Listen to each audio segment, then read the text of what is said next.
Јас сум 25 години генерален секретар на Асоцијација Макам Транс и не ги познавам сите 1700 превозници, кои што се претежно меѓународно, за да кажам дека имаат фирми во Бугарија, Чустендил и било каде или бугарски пасоши и да имаат, значи, како што можат странциве да дојдат да инвестираат во нашава држава, и превознициве наши можат да инвестираат нели во други држави. Меѓутоа, парите кои што ги заработуваат, даноците кои што ќе ги плаќаат, ќе останат во Бугарија, нема да бидат во Македонија. Значи, јас ги застапувам сите наши превозници, кои што се тука, кои што реално го имаат капацитетот на возила овде.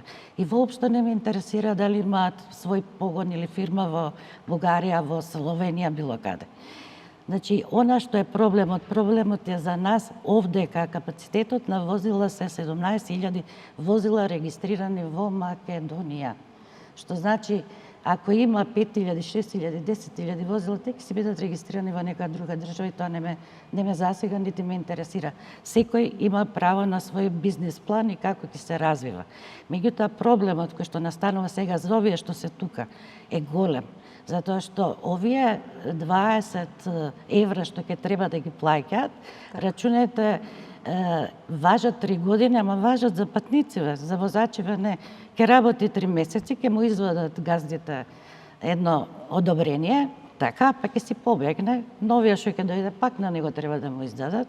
Ако добие негде забрана при бројање на деновите дека престојувал 95, 96, 100 дена, ќе му става таму некоја забелешка дека нема да може да добие одобрение за да влезе, па ќе чека месец дена, а месец дена некоја е возило да стои и месец дена некој возач да не работи, што ќе правиме, од кај ќе ги собираме парите? Значи, ќе дојдат до отпуштања затоа што никој нема, кај нас е принципот на реализација. Ако имаш реализација, ќе имаш што да исплаќаш, ако нема реализација, немаш што да исплаќаш.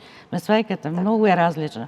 Али стереотипот кој господинот сега го кажа со тоа дека има бугарски пасоши, па има и словенски, има и чешки пасоши.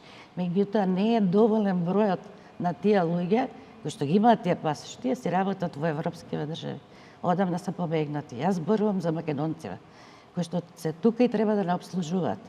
И ова што го кажавте и вие, господине, во однос на државата. Државата треба стварно да преземе огромни мерки да прави. Сега баш изготвуваат национална стратегија за развој од повеќе од 10 до 30 години. Ќе се движи за развојот на сообраќајот. Значи, треба да се предвидат сериозни мерки за да се образуваат прво луѓето. Ние од 20 изборивме пред година дена да се отвори смер возач во АСУЦ, оваквото, каде што сега минатата година беа 8 деца, сега уште 8-10, значи да имаме професионални возачи, затоа што они не се амбасадори кои што не представуваат надвор од државата. Зошто да не знаат историја, географија, јазици, да знаат да ги распознаваат документите, а не некој што отишол во автошкола, завршил ЗЛЦ категорија, мислам стварно не е.